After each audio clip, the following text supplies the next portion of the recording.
Welcome back. We're going to move on to alkynes in our discussion. And if you remember, when I talked about alkenes, I brought up the idea that alkynes are also part of the unsaturated hydrocarbon where there's a triple bond between two carbons. Unsaturated, again, refers to only the type of bond between a carbon and a carbon. It has no bearing on whether there's a double bond or triple bond anywhere in the molecule. It has to be between a carbon and a carbon. Okay, just like how we had a general formula for alkanes and alkenes, we do have one for alkynes. So for instance, if it is 5 carbons, then it would be 2 times 5 minus 2, which would be C5H10 minus 2 is 8. So again, I can give a different formulas and ask you which one of this is an alkane, alkene, or alkyne, but again, this is an alkyne. This suggests that, and if you're not sure, put it in the formula so that you know once you figured out it's an alkyne, it only contains one triple bond that can be moved around the entire chain. Okay, so let's start writing some structures. So let's start with the straight one, 5. Again, as with the double bond, the triple bond cannot be outside of the chain. It must be part of the chain or within the chain. Okay, so when you write it this way, you're limited. You can only be within this area, right? Within this area right here, right? You cannot be outside of that. All right, so let's start with the triple bond here. You see, I drew 2 more bonds, and then I'm going to redraw the structure for creating another isomer. I'm still going to stay within this. Now I can move it over here. What if I move it here? Well, that'll look like this, what I just drew. If I move it one more, that'll look like this. So for the longest chain with all 5 in a straight chain, these are the 2 possible. Okay, now let's go put our hydrogens around. This carbon can take 2 more, 2 more, 2 more, 2 more. This is already full, it can't take any more. This is also full, it can't take any more. This can take 1, 2, this full, this full. This can take. Make sure to always go back and add hydrogens and then count them to make sure that it matches what was in the formula. If it doesn't, then you have done something wrong.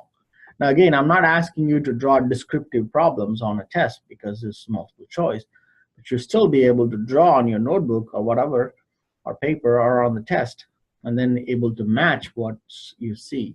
So in this case, I should only be having 8 hydrogens total. If I have any more, I'm not doing it right.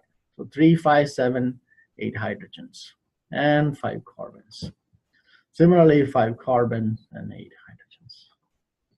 No problems. This is structure 1, structure 2.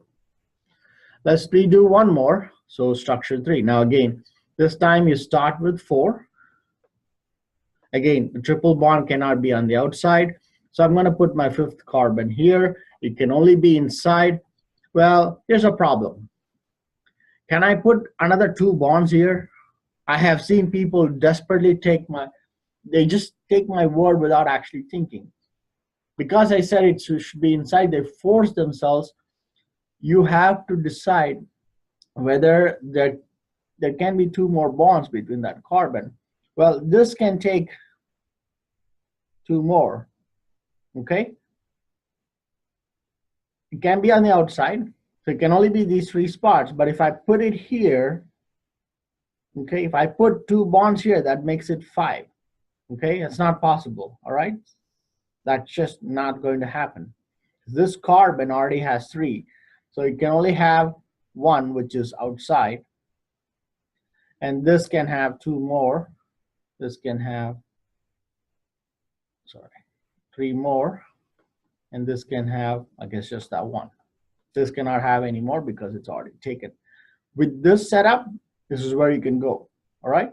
So let's go ahead and add our hydrogens. Again, I cannot have more carbons or more hydrogens. Okay. Now you can go ahead and add the triple bond here, and then, but always make sure, do you have 4 bonds? If it's more than 4, it's over. You can't have more than 4. Okay. Let's try one more. So I'm still gonna stick with the 4. Okay. What if I move it here? Well, that's no different than this one. So there's no point in even trying it, because all I've done here is move it from here to here, and it will go here. That is same as this. As I said, if it is just carbon or hydrogen, it makes no difference. So there's no point in pursuing that. We have to go back to 3 now. Again, you can try that. Okay. Again, I'll leave you with maybe a few more exercises to try. So try practicing these compounds. So C4 would be what? H6, right? And then I already did C5, so C6, H10. Try drawing some structures for these, and these should all be alkynes. Maybe I'll make one more video to explain maybe 1 or 2 structures for this right here, because that's easy. Okay. All right. That's how you draw isomers. And this is very foundational. We have to get this right, because everything we're going to learn will build slowly on this. Okay. All right. Stay tuned and practice these, and I'll try to make one more video, maybe draw a couple of structures for the C6H10. So stay tuned.